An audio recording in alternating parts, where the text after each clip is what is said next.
walk us through the play where, you get ejected Saturday, but it looks like you're just trying to bat down a pass. Just kind of walk us through it from your perspective. Yeah, so I mean, just trying to basically just make a play. I mean, I saw him get ready to throw it, so I jumped up and tried to basically just try to hit it like you just said. And the instinct was just to duck my head at him, but this is what I grew up playing football, is to use your head. But I mean, that's really what I was trying to do. It wasn't any, like, I was really trying to target his head or something like that. But it was just really just instincts, just playing football. Xavier, this is Pete at AP. How are you feeling, and can you talk to us about what it was like to go through what you've gone through in order to get back on the field? I'm actually feeling a lot better. I mean, it's a really week-to-week thing. I'm feeling better each week, and I'm getting better each week. Really was just coming back in the summer. I was just really winded. My breathing wasn't really good coming back, recovering from COVID, and it was really affecting me real roughly. And then I was starting to make a little bit of progress, and I got strep, which put me back even more. So I'm really feeling good now. I'm building each week. I'm getting a lot of days stacked up together, a lot of good days and a lot of good weeks stacked together, and just making progress every week. Xavier, with Clemson 24/7. What's about your weight right now, and how far? I mean, do you feel like you're at a good weight, or are you still trying to drop some pounds? Yeah, I'm at about 270 right now. I'm definitely still working my way back down. My goal is about 255, 260, and that would be my goal for the remainder of the year. So that's where I'm at. But I have to keep making progress, like I said, every week, and just keep working with what I got. Hey, Xavier, it's Josh from the Post-Courier. At what point in your recovery did you feel like you got your breathing back on track?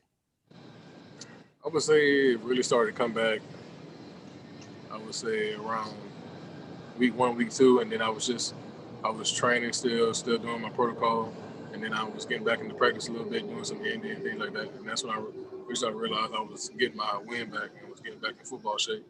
And right now, I'm really just getting my legs back like a lot.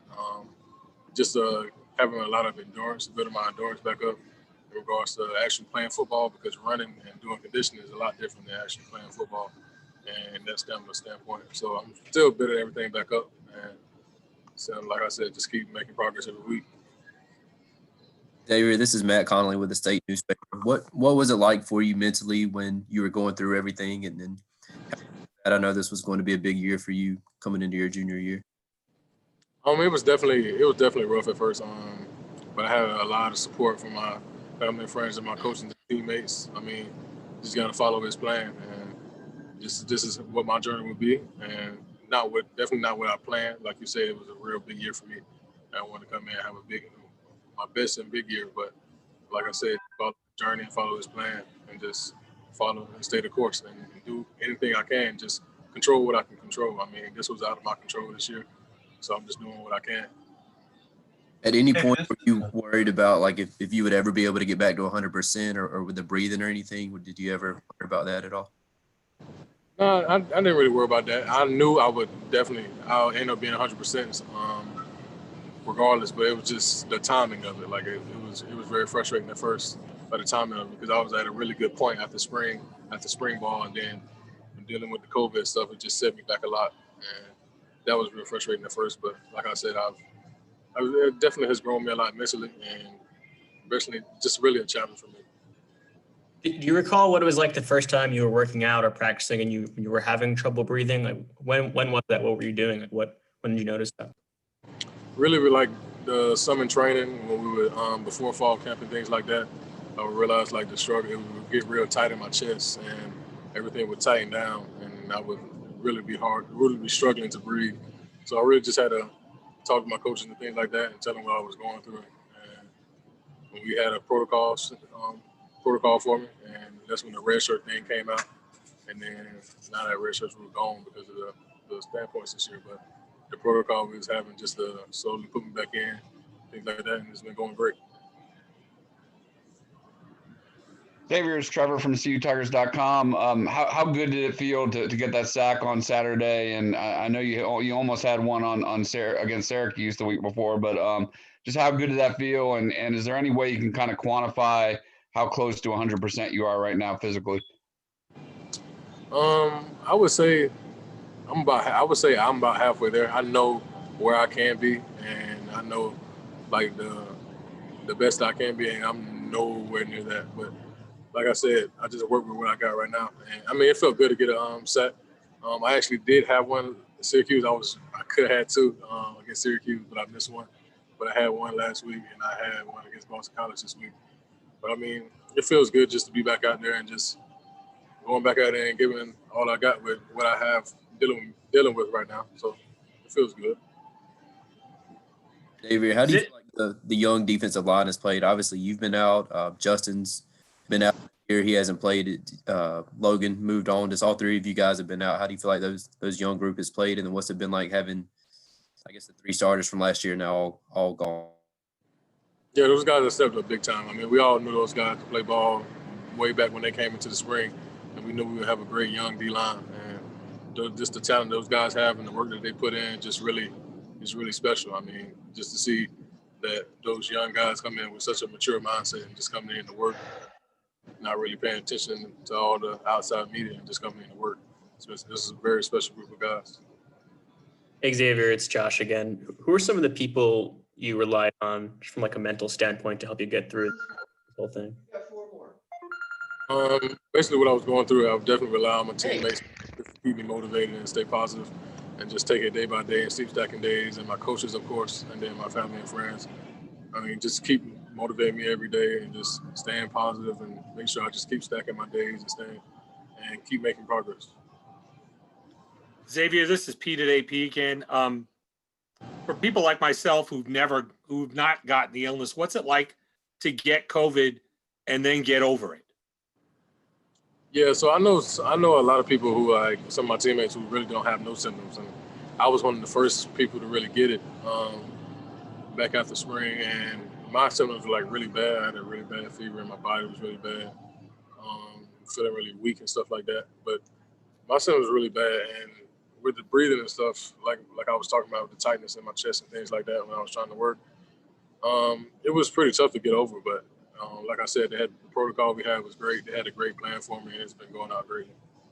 Do you feel like, I don't know, you've got the antibodies, you're not going to get it anymore? Do you feel, invincible now that you've gotten past COVID? Yeah, it definitely gives me a little boost. I guess I would say, because a lot of people who like kind of scared because they haven't gotten it yet and they see what's going on. But I don't feel like I would ever get it again, and I don't feel like nothing else would really put me back at this point. I feel like I've been through it all. Xavier, this is Grace Rayner from The Athletic. Just as a follow-up, did you immediately know that it might be COVID related? Had you ever felt anything like that before when you did start getting symptoms? No, I definitely didn't know. This was really when it was new. It was back in, I think, March or April, and I was really one of the first very people to get it. And I was, this was when I had to call my athletic trainer, Danny, and told him my symptoms, and then I had to call in to Greenville, and I had to go get tested there. This was when everybody was sent home back then, right before everything started. And then they told me I had it, and I would go up the stairs and downstairs in my home, and then I would come back up and my chest would be tight, and then that's when those symptoms was coming in, and I didn't really know what COVID was back then. But now that we know, and then they told me I was positive, and then I had already went through the symptoms for about a week, and my results didn't come back for about a week or so. So I had already dealt with the bad symptoms, but not knowing it was COVID. But after that, and then realizing it was, and that's when I was really over it. The symptoms. Xavier, this is Dennis Dodd from CBS Sports. Do you have any idea how you got it? Nah, I really wouldn't be able to say. I mean, it really was just out just doing regular things that we do. I mean, unless you just live in the box, I feel like I don't really know how I could have got it. Xavier, I'm sorry. So you got it sometime in March or early April, you said, is when you think you got it. When did the total impact of the respiratory symptoms go away for you? When did you feel like you were breathing normally again? Oh yeah, I said it was around week 1 or week 2 was when it fully getting away, when I was doing the protocols ever since fall camp, and just gradually going forward every day, gradually increasing my conditioning and things like that, and what I was doing running wise. So you spent the better part of 5 months kind of dealing with it at some level. Yeah. That had to have been pretty frustrating to feel like, you know, some people are getting this and not even feeling symptoms, and here I am 5 months later and I'm still dealing with it. Yeah, it was very frustrating, like I said, but I had a lot of support behind me, let me helping me stick through it and just staying positive. I mean, it was like I said, it was with every big year coming. I was at a really great point after spring ball, and then everything just got set back and everything just fell down on me. So it was real tough. But like I said, had a lot of support behind me, and it's just staying positive. Trevor, have you talked? I mean, Xavier, have you talked to Trevor about keeping his spirits up during his bout with COVID? Yeah, after we found out, I definitely reached out to him and told him that we loved him, man, and we got him like while he's out, and we'll hold it down for him. Xavier, what was it like for you as really the whole country was talking about this virus, but you were actually living it at that time? Was it weird for you to sort of, when you turn on the TV or look at your phone, you hear people talking about it, but you're actually, going through it? What was that like for you? I mean, it was tough. I mean, just seeing people talk about it and things like that. But like I said earlier, I had a lot of support behind me and just kept staying positive. Really, that's all I really could do and control what I could control. Like I said, it was really out of my control, the whole situation. So I can only just work with what I have.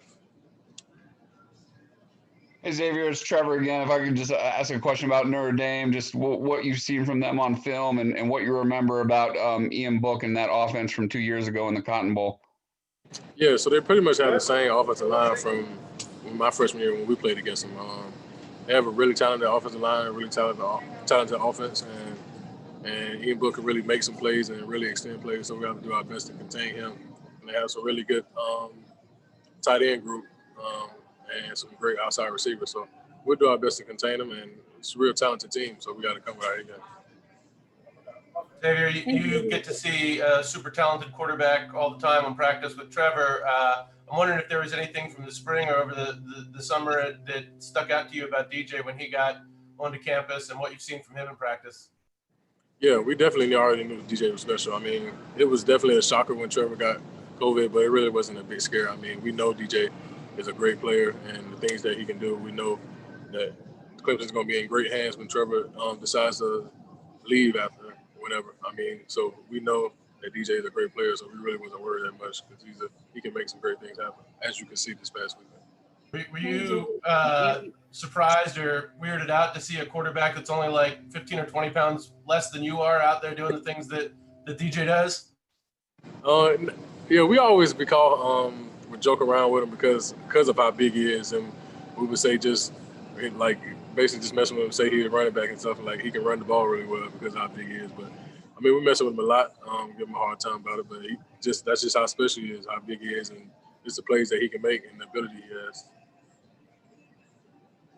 Hey Xavier, this is Anna with Clemson 24/7. What stands out to you about Notre Dame's offensive line and their run game with the two backs, Kyron and Chris Tyree?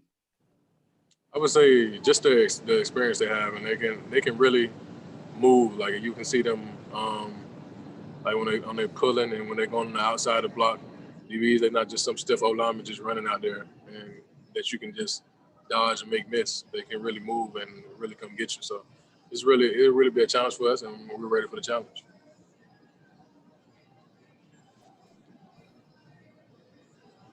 Any other questions for Xavier? Xavier, the defense last week it gave up some points early and then came through in the second half and really shut down BC.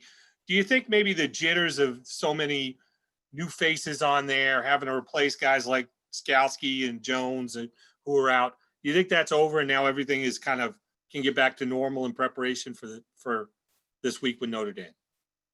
Yeah, definitely. I definitely think had a couple of young guys in there who really had to get comfortable in there.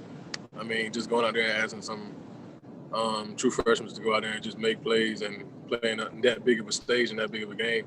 I mean, it's tough. I mean, so just going there, just letting them get comfortable, I definitely think that plays a part. So I really feel like we'll be a lot more prepared with those young guys in there next game.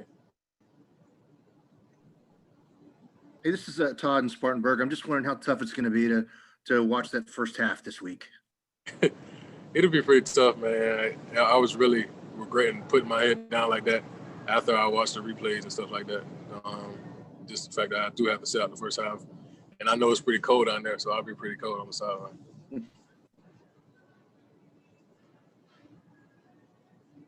Xavier, Okay, what's your mindset go now ahead. what's your mindset now moving forward, just trying to figure out this year and looking ahead to next year, just trying to get healthy and everything? Yeah, really just, like I said, just keep making progress every week and just see where I am, just help this team out in whatever ways I can this year and just see where I'm at in the year and go from there.